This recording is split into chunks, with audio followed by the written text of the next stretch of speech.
E aí eu vou pegar agora Números, para a gente ver o que Deus falou lá em Números. Números, capítulo 21, no versículo 8. Vou pegar o versículo 8 e 9. Né? E o Senhor disse-lhe: faze uma serpente de bronze, põe-na por sinal.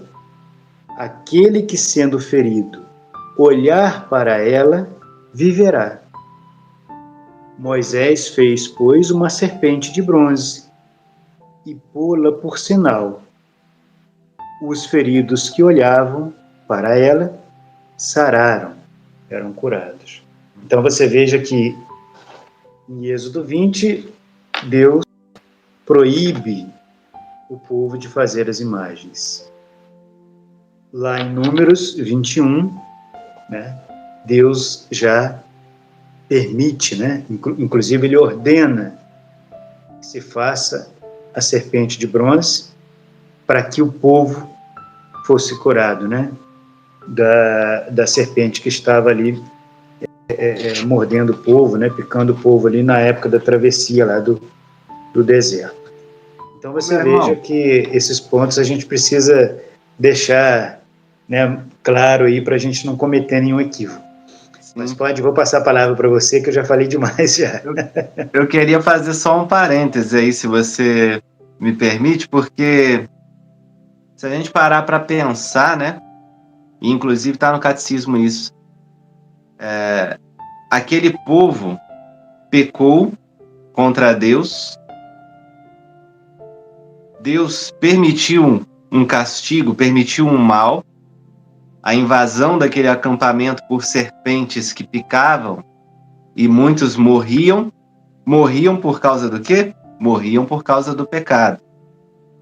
E aí Deus ordena a fabricação desta imagem, a serpente de bronze, que seria elevada numa haste.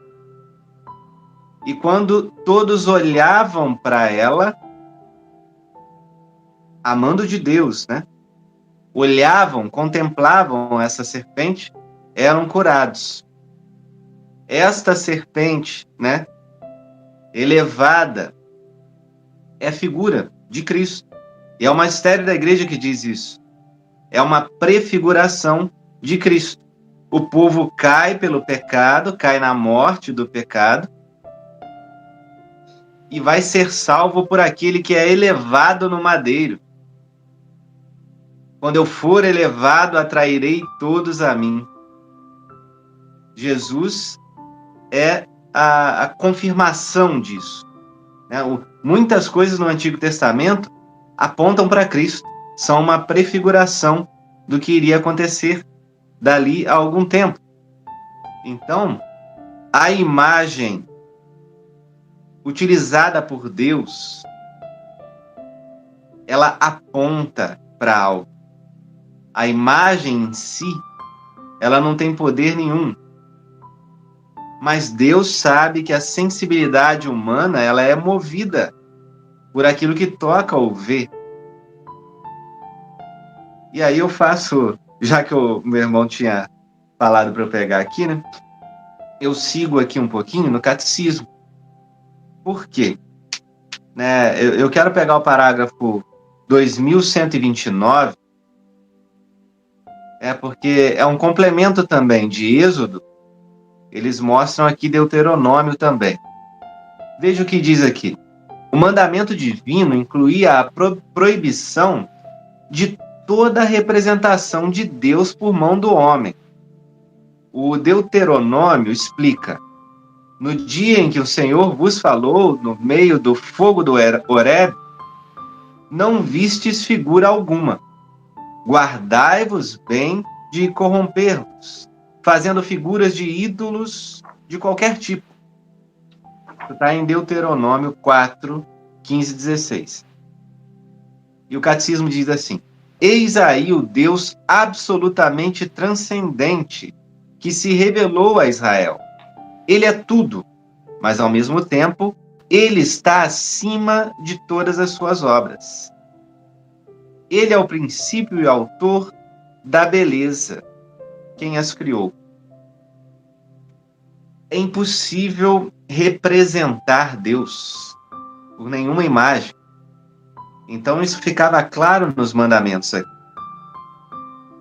Entretanto, Deus também sabe que o ser humano é sensível, né? O ser humano ele precisa de algo para o seu sentido, para atrair, né? Até mesmo os protestantes, eles precisam de usar coisas para atrair seus sentidos a Deus. A própria palavra de Deus que eles usam, né? Eles precisam olhar para o escrito, eles precisam tocá-la, manuseá-la. Mas veja, Deus não podia ser representado porque é um Deus transcendente. E aquele Deus que é o mesmo nosso, né? Mas o do Antigo Testamento, a maneira em que ele se manifestava, era uma maneira impossível de ser representada. Você vê que até mesmo a palavra de Deus, né? Quando vai tentar dizer ali, arranhar por cima essas teofanias, essas manifestações de Deus, falam ainda de uma maneira meio que pisando em ovos, porque não tem como explicar. Mas veja, depois a gente vai avançar um pouco mais nisso. Mas veja que quando Jesus vem, quando Deus se faz carne, habita entre nós, ele inaugura uma nova economia de imagens, porque agora o Deus feito carne, ele tem um rosto, ele tem um corpo, ele pode ser visto, pode ser tocado e pode ser representado. Quando Deus se encarna em Jesus, segunda pessoa da Santíssima Trindade, ele agora pode ser visto. Ele atrai os sentidos das pessoas. As pessoas tocam na orla do manto, né? As pessoas querem abraçá-lo. Ele é espremido de todos os lados. Ele é tocado, ele come com as pessoas. Ele aparece, ele abraça, ele vai nos lugares, né? Ele é visto. E é lembrado. E é representado. Tanto em palavras, como em imagens. Eis aí que está inaugurada uma nova economia de imagens